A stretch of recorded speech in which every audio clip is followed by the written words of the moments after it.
Hey there, welcome back to another video. I'm Baker Betty, and today I'm going to show you how to make brown butter.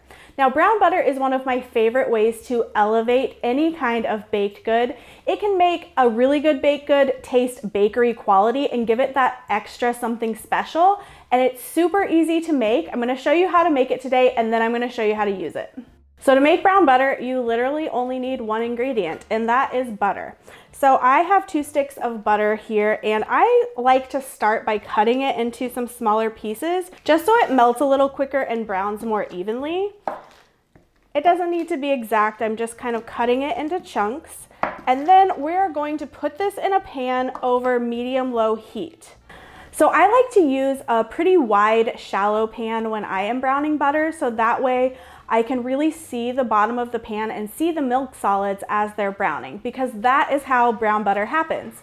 So the butter melts, and then the water from the butter is going to evaporate off, and then the milk solids are going to separate out and they are going to start browning. And that's what's going to give us all of that really rich flavor. It's going to become kind of nutty smelling and tasting, and it's just an incredible addition to any baked good. So stand by your pan. You're gonna wanna stir pretty continuously, because this can go from a nice nutty brown to burnt really quickly, and we don't wanna do that. So the darker in color this gets, the more bitter and flavor it will get. So we do want a little bit of that bitterness and toastiness, but we don't wanna go too dark with it, because then it will taste really burnt and bitter.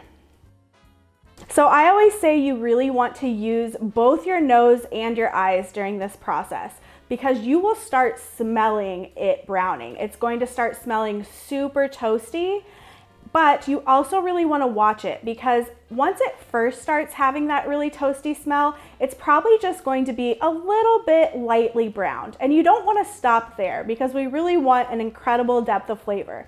So you don't want to just go very lightly browned. We want to get a really rich brown.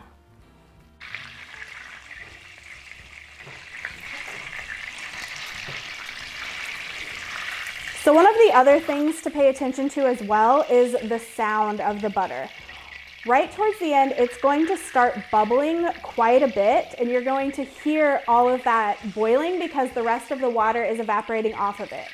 Then it's going to get quiet, and that's when you really need to pay attention, because then it's getting very close to being done.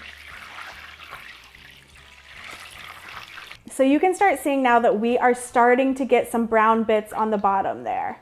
Try to move this aside here so you can see.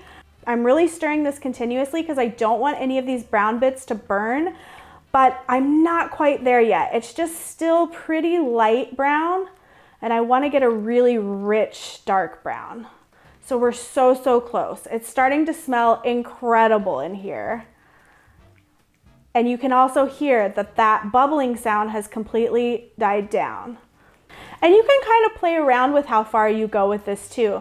Maybe you only want like a very lightly browned flavor in your baked good. Maybe you want a super bitter flavor. So you can kind of play around as you get used to making this and see where you like it. But I like to take it pretty far. I just want to be careful that I don't burn it. Okay, that is about where I typically take it. So as soon as you get it to the color that you are happy with, you want to pull it off the heat and pour it into something so that it stops browning. Make sure it's a heat-proof container. You want to make sure you get all of these little brown bits, because that is the flavor.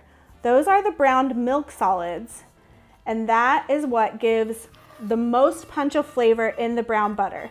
So you really want to make sure you're scraping those off the bottom of your pan and getting them into your mixture so we get all that flavor. So now that you have brown butter, how do you use it? Well, there are a lot of recipes out there in the world that already call for brown butter in the baked good. And if you come across one of those recipes, now you know how to make it, and you are going to brown the amount of butter that it calls for in that recipe. However, you might also want to adapt one of your favorite recipes to use brown butter that doesn't already call for it. So you want to think about what state the butter is in the original recipe. So if in the original recipe the butter is going to be melted, then all you're going to do is let it cool slightly before you make the recipe, and you can use it in this melted state. If the butter is in a solid state, then you want to let it come back to room temperature and become solid, or put it in the refrigerator if it does call for cold butter. Now, the other thing to keep in mind if you are adapting a recipe to use brown butter is that you are going to have a little bit less weight once the butter is done browning, and that's because all of that water evaporates off. So as a general rule of thumb, I suggest browning 1 tablespoon extra butter per stick. So per 113 grams of butter the recipe calls for, you're going to brown 15 extra grams, or equivalent to 1 tablespoon. So one of my favorite uses for brown butter is in chocolate chip cookies. So I'm going to show you how to make my simple chocolate chip cookies. The only thing we're changing in the recipe is using brown butter instead of regular butter, and I cannot tell you how much it elevates the flavor. So my simple chocolate chip cookie recipe calls for 1 stick of soft butter. So I have the equivalent in brown butter here. One thing you'll notice when you brown butter, that even after it comes back to room temperature, it's going to be super, super soft. It will be much softer than regular butter, but that's completely normal. It reminds me a lot of ghee, which it's a similar process, so that makes complete sense that it has that same texture. And again, whenever you're making a baked good with brown butter, you want to make sure you get all of those little brown bits out of the container, because that is going to add all the punch of flavor in your cookies or whatever it is you're baking.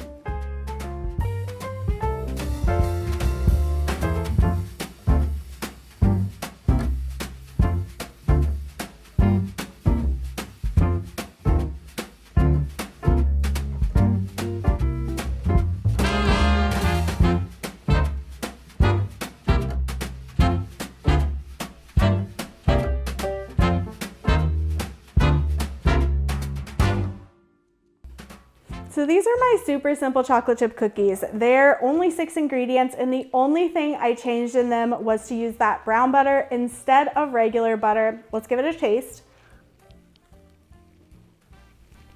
I cannot tell you how much that one little change just elevates the flavor of these simple cookies. Every time I give them to somebody, they always ask me, what is the secret ingredient? Because they're just so extra special. So I really encourage you to give this a try with any of your favorite recipes. You can use it in brownies, cookies, you can even use it in buttercream, which is one of my favorite uses. And if you do give it a try, let me know how it goes. And if you have any questions, you can always leave those in the comment section. I am happy to answer them. And if you like this video, give it a thumbs up. Make sure you're subscribed so you don't miss a video, and I will see you next week. Bye.